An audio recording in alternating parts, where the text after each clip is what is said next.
Hello viewers, আসসালামু আলাইকুম। Technique easy এডুকেশনের পক্ষ থেকে অষ্টম শ্রেণী শিল্প ও সংস্কৃতি ক্লাসে তোমাদের সবাইকে জানাচ্ছি স্বাগতম। আশা করছি সবাই খুব ভালো আছো। আমি জয়িতা বিশ্বাস আবারও তোমাদের সামনে হাজির হয়ে গেলাম অষ্টম শ্রেণী শিল্প ও সংস্কৃতি ক্লাসের আরও একটি অধ্যায়ের পর্ব নিয়ে। আজকে আমরা আলোচনা করব সাম্পানে চড়ে কর্ণফুলীর পাড়ে এই গল্পটি। তাহলে বন্ধুরা চলো শুরু করা যাক আমাদের আজকের পর্বটি। এই অধ্যায়ের প্রথমে আমরা যেটা জেনে নিব সেটা হচ্ছে ইরার মা অফিসের কাজে কক্সবাজার গিয়েছিলেন। সেখান থেকে ইরার জন্য একটা ঝিনুকের মালা নিয়ে এসেছেন। ইরা বন্ধুদের মালাটা দেখাতে নিয়ে এলো। কি সুন্দর না মালাটা, ঝিনুক দিয়ে মালা হয় এটা আমি জানতামই না, বলল আগুন। অবনী বলল, ঝিনুক দিয়ে মালা ছাড়া আরো অনেক কিছু হয়। ঝিনুক শিল্প বাংলাদেশের একটা সম্ভাবনাময় কুটির শিল্প। সমুদ্র সৈকত থেকে কুড়িয়ে পাওয়া শামুক ঝিনুক দিয়ে ঘর সাজানোর কত কিছু যে তৈরি করা যায়। আবার বিভিন্ন প্রকার ঝিনুকের ভেতর মুক্তা পাওয়া যায়। মুক্তা দিয়েও অনেক রকম গয়না তৈরি হয়। মুক্তা আহরণের জন্য অনেক জায়গায় ঝিনুকের চাষও হয়ে থাকে। সমুদ্র হলো অপার বিস্ময় আর সম্ভাবনার মিলিত রূপ। সমীর বলল, আমি কখনো সমুদ্রে যাইনি, সমুদ্রের ঢেউ দেখিনি, তার বিশালতা উপভোগ করিনি, শুধু টিভিতে দেখেছি। শুনেছি কর্ণফুলী নদীর তীরে গড়ে উঠেছে চট্টগ্রাম শহর। ফলে এই অঞ্চলের লোক সংস্কৃতিতে কর্ণফুলী নদীর রয়েছে গুরুত্বপূর্ণ স্থান।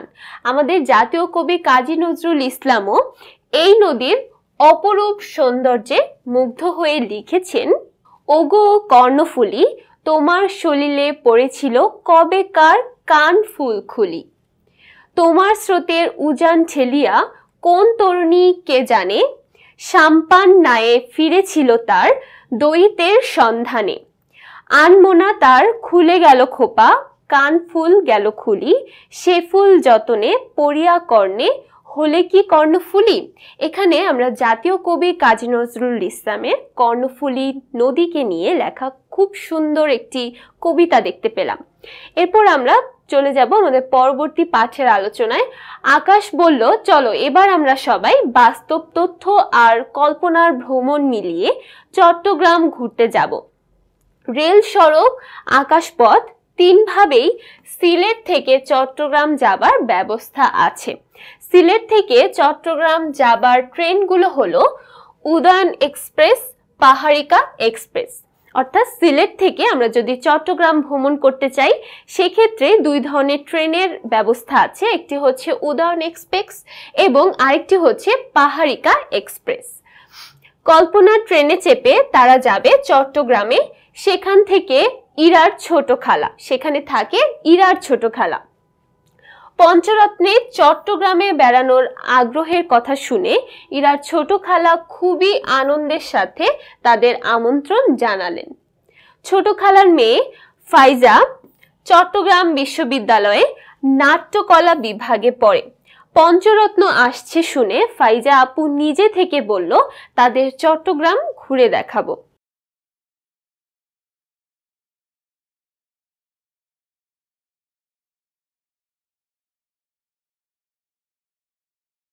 কর্ণফুলী নদীর তীরের জনপদ বন্দর নগরী চট্টগ্রাম।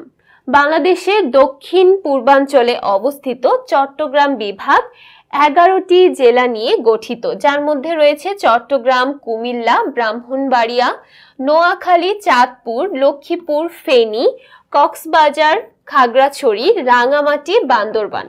এখানে আমাদের চট্টগ্রাম শহর এবং চট্টগ্রাম বিভাগ সম্পর্কে লেখা আছে।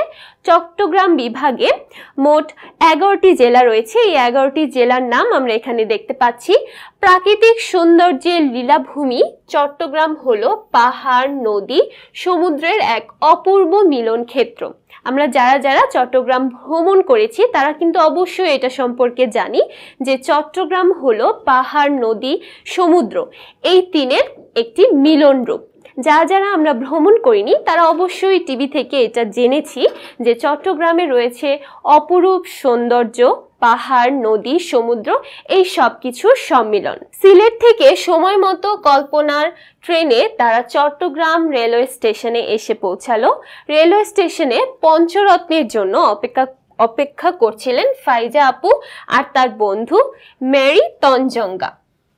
তিনি চট্টগ্রাম বিশ্ববিদ্যালয়ের চারুকলার শিক্ষার্থী। তারা রেলওয়ে স্টেশনে সবাইকে অভ্যর্থনা জানালো।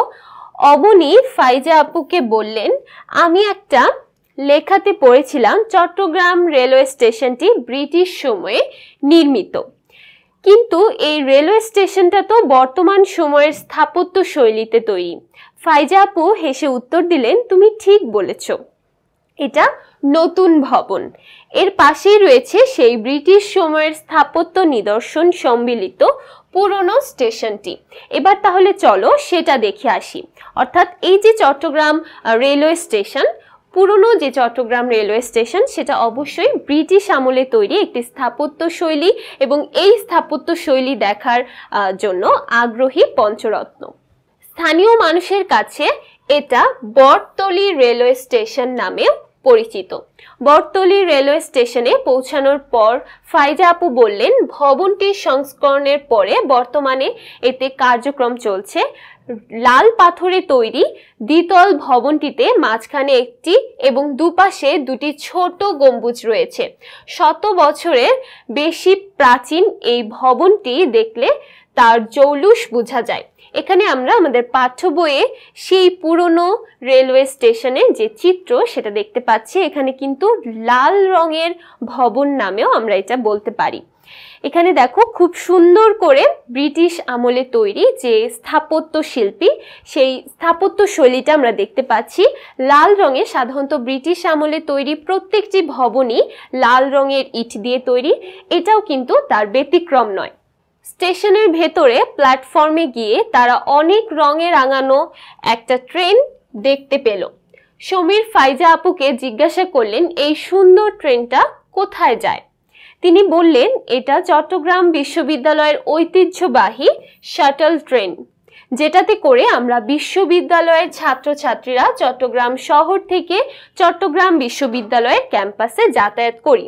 অর্থাৎ চট্টগ্রাম বিশ্ববিদ্যালয়ে যাতায়াত করার জন্য ছাত্রছাত্রীদের জন্য যে ট্রেনটি রয়েছে সেটি হচ্ছে মূলত শাটল ট্রেন, এবং এই ট্রেনটি অনেক রঙের সমন্বয়ে তৈরি, অনেক রঙের সমাহার রয়েছে এই ট্রেনটিতে। এবার আমরা জানবো সেন্ট্রাল রেলওয়ে বিল্ডিং সম্পর্কে। স্টেশন থেকে বের হয়ে তারা গেল উপমহাদেশের ব্রিটিশ সময়ের স্থাপনার অন্যতম নিদর্শন সিআরবি ভবন বা সেন্ট্রাল রেলওয়ে ভবনটি দেখতে। এটি চট্টগ্রাম মহানগরীর দৃষ্টিনন্দন প্রাচীন ভবনগুলোর মধ্যে অন্যতম। ভবনটির সামনে বাষ্পীয় ইঞ্জিনের একটা মডেল রাখা আছে। মহান মুক্তিযুদ্ধের সময়ে এই এলাকার ভূমিকা ছিল গুরুত্বপূর্ণ। এই এলাকায় স্বাধীনতার যুদ্ধে শহীদদের স্মৃতির প্রতি সম্মান জানানোর জন্য শহীদদের নাম সম্মিলিত একটি স্মৃতিস্তম্ভ আছে। সিআরবি এলাকাটি শতবর্ষীয় বৃক্ষরাজিতে পরিপূর্ণ। এটি চট্টগ্রাম শহরের ফুসফুস নামেও পরিচিত। চারদিকের ঘন সবুজ প্রকৃতির মাঝে লাল রঙের ভবনটি এক নান্দনিক স্থাপত্য নিদর্শন। সিআরবি এলাকা পঞ্চরত্ন দেখতে পেল অনেক শিল্প শিক্ষার্থী বসে ছবি আঁকছে। কেউ আঁকছে গাছপালা, আর কেউ বা সিআরবি ভবনের ছবি। শিল্প শিক্ষার্থীরা পেন্সিল স্কেচ, জল রং সহ অনেক মাধ্যমে ছবি আঁকছে। এই সকল শিল্প শিক্ষার্থীর বিষয়ে জানতে চাইলে মেরি আপু বললেন, এরা সবাই চট্টগ্রাম বিশ্ববিদ্যালয়ের চারুকলা ইনস্টিটিউটের শিক্ষার্থী। যেহেতু চারুকলা ইনস্টিটিউট এই এলাকা থেকে বেশি দূরে নয়, তাই শিক্ষার্থীরা এখানে তাদের আউটডোর অনুশীলনের জন্য আসে। পঞ্চরত্ন নিজেদের মধ্যে আলোচনা করে ঠিক করলো, ফিরে গিয়ে তারা শিল্প ও সংস্কৃতির শিক্ষকের সহায়তায় ক্লাসের বন্ধুদের নিয়ে একদিন আউটডোর করবে। সেদিন তারা খোলা স্থানে নিজেদের মতো করে ছবি আঁকবে, গান করবে, নাচ, অভিনয় সহ শিল্পকলার যে কোনো শাখায় ইচ্ছে মতো মনোভাব প্রকাশ করবে। সেদিন প্রকৃতি হবে তাদের পাঠশালা, যেখান থেকে তারা আরো বেশি কিছু জানবে, শিখবে আর নিজের খুশি মতো প্রকাশ করবে। সিআরবি এলাকা থেকে বের হয়ে তারা বাসায় পৌঁছালো। ফাইজা আপু বললেন, আগামী 2 দিন ধরে আমরা চট্টগ্রাম শহরে অবস্থিত বিভিন্ন স্থাপত্য নিদর্শন ও ঐতিহাসিক স্থানসমূহ দেখব। এরপর যাব পার্বত্য চট্টগ্রাম এবং সবশেষে কক্সবাজার। এরপর দুপুরে সবাই একসাথে খেতে বসলো। ছোট খালা বললেন, তোমাদের জন্য চট্টগ্রামের ঐতিহ্যবাহী খাবার রান্না করেছি। সমীরের জন্য রান্না করেছি কয়েক রকমের সমুদ্রের মাছ আর শুটকি, আর বাকিদের জন্য চট্টগ্রামের ঐতিহ্যবাহী গরুর মাংসের কালো ভুনা বা মেজবানি মাংস। আমরা কিন্তু সবাই জানি যে চট্টগ্রামের ঐতিহ্য খাবারগুলোর মধ্যে অন্যতম 2টা খাবার হচ্ছে বিভিন্ন প্রকার সামুদ্রিক মাছ ও শুটকি দিয়ে রান্না করা খাবার, এবং আরো একটি অন্যতম খাবার হচ্ছে গরুর মাংসের কালো ভুনা বা মেজবানি মাংস। আকাশ বলল, তবে কি আমরা সমুদ্রের মাছ আর শুটকি খাবো না? ছোট খালা হেসে বলল, তোমাদের সবার কথা বিবেচনায় রেখে আমি সব রকমের খাবার আয়োজন করেছি। তোরা যেটা খেতে স্বাচ্ছন্দ্য বোধ করিস সেটা নিয়ে খা। দুপুরের খাওয়া দাওয়া শেষ করে ফাইজা আপু বললেন, এবার প্রথমে আমরা যাব জাতিতাত্ত্বিক জাদুঘর দেখতে। সেখানে বাংলাদেশের বসবাসরত বিভিন্ন ক্ষুদ্র নৃগোষ্ঠীর সংস্কৃতি ও জীবনযাত্রা সম্পর্কে ধারণা পাবো। এখানে আমাদের জীবনযাত্রা বানানটি একটু ভুল আছে, আমরা একটু সংশোধন করে নিব। জীবনযাত্রা বানানটি হবে এরকম, অর্থাৎ অন্তস্থ জ আমরা এখানে ব্যবহার করব। সেই সাথে আরো কিছু দেশে বসবাসরত বিভিন্ন জাতিসত্তার মানুষ ও তাদের জীবন প্রণালী সম্পর্কে জানতে পারবো। অর্থাৎ এই যে জাতিতাত্ত্বিক জাদুঘর, এই জাতিতাত্ত্বিক জাদুঘরে আমাদের বাংলাদেশে বসবাসরত বিভিন্ন ক্ষুদ্র নৃগোষ্ঠীর মানুষদের সংস্কৃতি এবং তাদের যে জীবনযাত্রা সেই সম্পর্কে বিভিন্ন নিদর্শন আছে। এই নিদর্শনের মাধ্যমে কিন্তু আমরা তাদের সংস্কৃতি এবং তাদের যে জীবনযাত্রার ধরন সেই সব সম্পর্কে তথ্য পেয়ে যাব। তাহলে আমরা এবার দেখে নিই জাতিতাত্ত্বিক জাদুঘরে কি কি বিষয় উল্লেখ করা আছে। চট্টগ্রামের আগ্রাবাদ এলাকায় অবস্থিত জাতিতাত্ত্বিক জাদুঘরটি বাংলাদেশের একমাত্র জাতিতাত্ত্বিক জাদুঘর। অর্থাৎ বাংলাদেশে শুধুমাত্র একটি জাতিতাত্ত্বিক জাদুঘর আছে এবং সেটি হচ্ছে চট্টগ্রাম বিভাগের আগ্রাবাদ এলাকায়। এই জাদুঘরে বাংলাদেশ সহ 6টি দেশের প্রায় 25টি জাতিগোষ্ঠীর জাতিতাত্ত্বিক সামগ্রীর প্রদর্শনীতে রয়েছে। অর্থাৎ শুধু বাংলাদেশ নয়, বাংলাদেশ সহ আরো 6টি দেশের বিভিন্ন প্রজাতির, এখানে সর্বমোট 25টি জাতিগোষ্ঠীর তাদের নিজস্ব সংস্কৃতি, তাদের জাতির বিভিন্ন তথ্য আমরা এখান থেকে পেতে পারি। এই জাদুঘর থেকে আমরা বাংলাদেশ সহ ভারত, পাকিস্তান, কিরগিজস্তান, অস্ট্রেলিয়া, জার্মানির জাতিতাত্ত্বিক বৈশিষ্ট্য সম্পর্কে ধারণা লাভ করতে পারবো। এই প্রদর্শিত সামগ্রীর মধ্যে পার্বত্য চট্টগ্রামের চাকমা, মারমা, ত্রিপুরা, ম্রো, বোম, খিয়াং, খুমি, চাক, রাখাইন, পাংখোয়া, সিলেট অঞ্চলের খাসিয়া, মণিপুরি, পাং, মুসলিম মণিপুরি। অর্থাৎ মণিপুরি কিন্তু 2 ধরনের হতে পারে, একটি হচ্ছে বৌদ্ধ সম্প্রদায় বা হিন্দু সম্প্রদায়ের মণিপুরি, এবং আরো একটি যে মণিপুরি জাতিগোষ্ঠী আছে তারা হচ্ছে মুসলিম সম্প্রদায়, তাদেরকে বলা হয় পাং। ময়মনসিংহ অঞ্চলের গারো, হাজং, ডালু, মান্দাই, কোচ, রাজশাহী, দিনাজপুর অঞ্চলের সাঁওতাল, ওরো, রাজবংশী, পলিয়া, যশোহর, ঝিনাইদহ অঞ্চলের বুনো বা বোনা, বাগদি প্রভৃতি সহ পাকিস্তানের পাঠান, সিন্ধি, পাঞ্জাবি, কাফির, সোয়াত, ভারতের আদি, ফুয়া, মুরিয়া, মিজো, কিরগিজিস্তানের কিরগিজ, অস্ট্রেলিয়ার অস্টাল এবং 2 জার্মানির মিলন প্রাচীরের ভগ্নাংশের কিছু নিদর্শন জাদুঘরে প্রদর্শিত আছে। অর্থাৎ এই যে প্রত্যেকটি জাতিগোষ্ঠীর নাম আমরা পড়লাম, এই প্রত্যেকটি জাতিগোষ্ঠীর আলাদা আলাদা সংস্কৃতি, তাদের আলাদা আলাদা নিদর্শন এই জাতিতাত্ত্বিক জাদুঘরে সংরক্ষিত আছে। জাদুঘরে 3টি মানচিত্র ও ইটালির চিত্রশিল্পী মি ক্যারোলির 12টি দেয়াল চিত্র এখানে আছে। তাছাড়া বাংলাদেশের বিভিন্ন ক্ষুদ্র নৃগোষ্ঠী সহ পাকিস্তানের জনগোষ্ঠীর অলংকার, বাংলাদেশের পার্বত্য জেলায় বসবাসরত ক্ষুদ্র নৃগোষ্ঠীদের বাসগৃহের নমুনা প্রদর্শিত আছে।